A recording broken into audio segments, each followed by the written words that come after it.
Durante más de 5 décadas, un solo hombre hizo lo que parecía imposible: dirigir el cártel más poderoso del continente sin que jamás lo atraparan.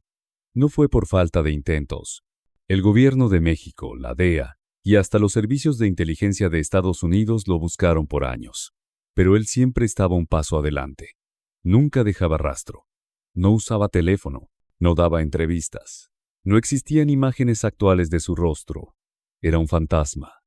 Y eso no era casualidad. Mientras otros capos buscaban la fama, los lujos o el reconocimiento mediático, Ismael Zambada García, mejor conocido como El Mayo, eligió desaparecer en vida. Sin redes sociales, sin cámaras, sin mansiones extravagantes. Era un hombre que se susurraba, no se gritaba. Para muchos no era más que una leyenda, pero para sus aliados y enemigos era tan real como el miedo, y mucho más letal. Se ganó apodos como El Señor, El Jefe Invisible o simplemente El Fantasma del Narco, un líder que no necesitaba alardear para demostrar poder. Su fuerza no venía de las balas, sino del silencio.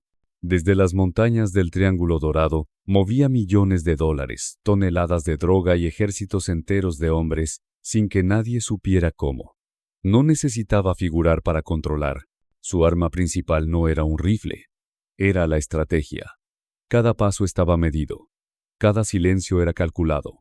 A diferencia de Joaquín El Chapo Guzmán, que llenaba portadas con fugas de película y reuniones con actrices, El Mayo entendió que la verdadera libertad no está en escaparse, sino en no ser visto. Mientras unos jugaban al protagonismo, él perfeccionó el arte de desaparecer. Durante más de medio siglo, tejió una red de corrupción, alianzas y lealtades tan precisa como un reloj suizo. Su historia es una clase maestra de inteligencia criminal, discreción y poder sin rostro. Pero en un mundo donde todos traicionan y nadie perdona, incluso los fantasmas pueden ser atrapados. Lo que parecía intocable, lo que parecía eterno, finalmente se rompió. ¿Cómo cayó el capo más escurridizo de la historia sin un solo disparo? ¿Quién se atrevió a entregar al hombre que construyó su imperio en las sombras? Prepárate. Porque lo que estás a punto de descubrir no es solo otra historia de narcos. Es la caída silenciosa del último gran capo de la vieja escuela. Y todo comenzó con una traición impensable. El hombre que llegaría a dominar el narcotráfico en el continente nació lejos del poder. Ismael Zambada García vio la luz en el Álamo, Sinaloa, el 1 de enero de 1948, en una casa sin lujos, sin privilegios y sin futuro prometedor. Creció entre el polvo, el hambre y la incertidumbre. Su padre murió cuando él tenía solo 12 años, y desde entonces la necesidad se volvió su maestra. Aprendió que en la vida real, nadie viene a rescatarte. Y si querías sobrevivir, tenías que moverte. Desde muy joven trabajó en el campo bajo el sol inclemente, sembrando maíz, frijol y lavando coches en la ciudad para traer unas monedas a casa. No hubo escuela de élite ni influencias políticas. Su educación fue la calle, el monte y el silencio. Su primer aprendizaje fue simple pero brutal. Nadie te regala el poder, lo tomas o lo pierdes. Su entrada al mundo del narcotráfico no fue una decisión ambiciosa, sino una puerta que se abrió a través de un lazo familiar. Su cuñado, Antonio Cruz Vázquez, apodado El Nico, un cubano con conexiones criminales en ambos lados de la frontera, lo introdujo al negocio. Le enseñó a cruzar cargamentos, a comprar silencios, a entender cómo funcionaba la corrupción desde dentro. Pero lo más importante fue lo que aprendió observando su caída. El Nico fue arrestado por ostentar demasiado, por dejarse ver. El Mayo no olvidó esa lección. Desde ese momento, Zambada eligió una estrategia clara: volverse invisible por diseño. Rechazó el espectáculo. Evitó los lujos visibles. Cada decisión que tomó fue pensando en el largo plazo. Mientras otros buscaban respeto a través del miedo, él construía respeto a través del control. Y esa diferencia lo cambiaría todo. En los años 70, Zambada comenzó a trabajar bajo la sombra de los titanes del Cártel de Guadalajara: Félix Gallardo, Caro Quintero y Don Neto. Era un operador discreto, sin alardes. Aprendía en silencio y tomaba nota. Sabía que la arrogancia destruiría a muchos. Mientras los reflectores se centraban en los narcos más visibles, El Mayo construía algo mucho más valioso: una reputación intocable. En un mundo donde todos quieren ser vistos, él eligió desaparecer. Y así comenzó el imperio.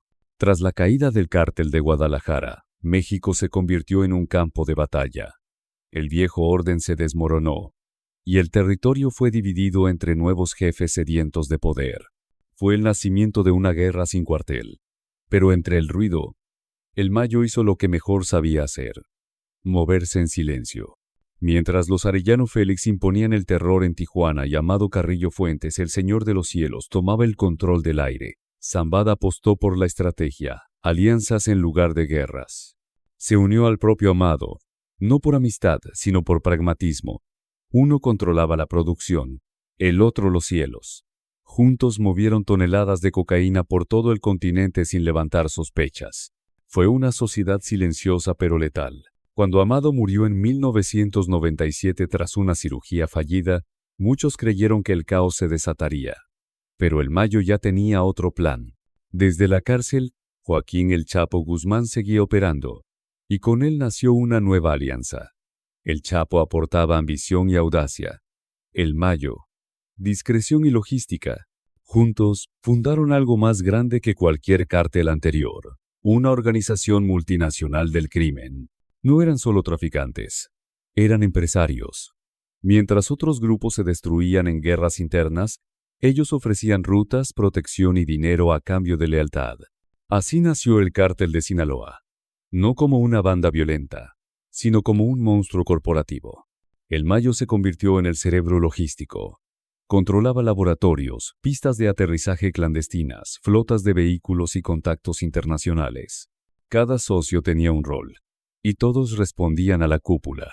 Pero lo más impresionante era su capacidad para crecer sin ser visto, absorber rivales en lugar de eliminarlos, y mantenerse lejos del radar mientras sus enemigos caían uno por uno.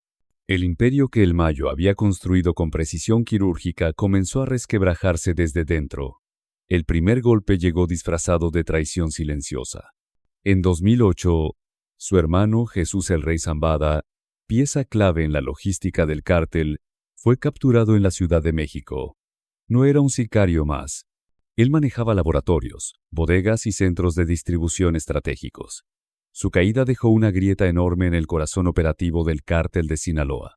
Ese mismo año, la detención de Alfredo Beltrán Leiva, alias El Mochomo, encendió una mecha que explotaría en guerra interna. Su hermano, Arturo Beltrán Leiva, estaba convencido de que el Chapo había entregado a su sangre a las autoridades. Lo que antes fue una alianza poderosa se transformó en venganza. Balaceras en plena ciudad, emboscadas, ejecuciones a plena luz del día. Sinaloa se partió en dos, y la guerra dejó miles de muertos. Para el Mayo no era solo otra guerra. Era un cáncer creciendo desde dentro.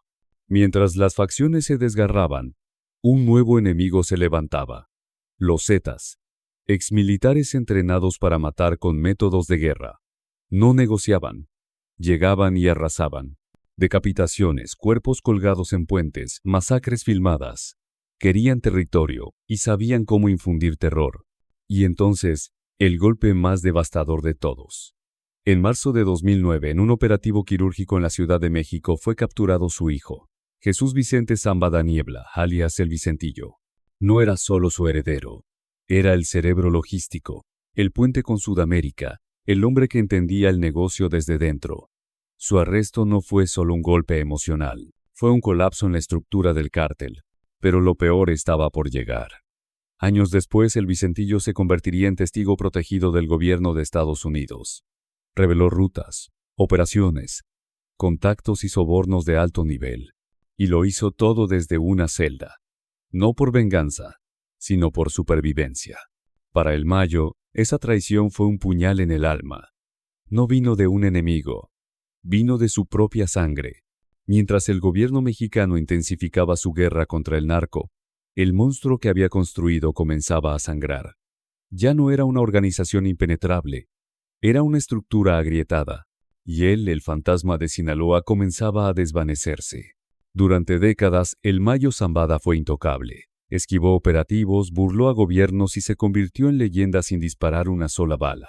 Pero su final no llegó por marinos ni agentes encubiertos. Llegó por traición. En 2024, mientras los chapitos consolidaban el control del fentanilo, la presión internacional se volvió insostenible. El Mayo representaba el pasado. Estorbaba. Y alguien tenía que caer. Uno de los hijos de El Chapo lo citó para una reunión en un rancho de Sinaloa. Era una trampa. Lo encapucharon, lo subieron a un avión y aterrizó en El Paso, Texas, bajo custodia estadounidense. Así terminó el reinado del capo más escurridizo del siglo. Sin fuego, sin resistencia, solo con una jugada silenciosa. Hoy, el Mayo espera su destino en una celda lejos de la sierra, pero el vacío que deja sigue latente, porque en el narco el poder no desaparece, solo cambia de manos. ¿Y tú, que llegaste hasta aquí? ¿Vale la pena construir un imperio si ni tu propia sangre te respeta? Si te gustó este contenido y quieres descubrir más historias ocultas del poder, la traición y los secretos del crimen organizado, suscríbete al canal y activa la campanita. Nos vemos en el próximo video.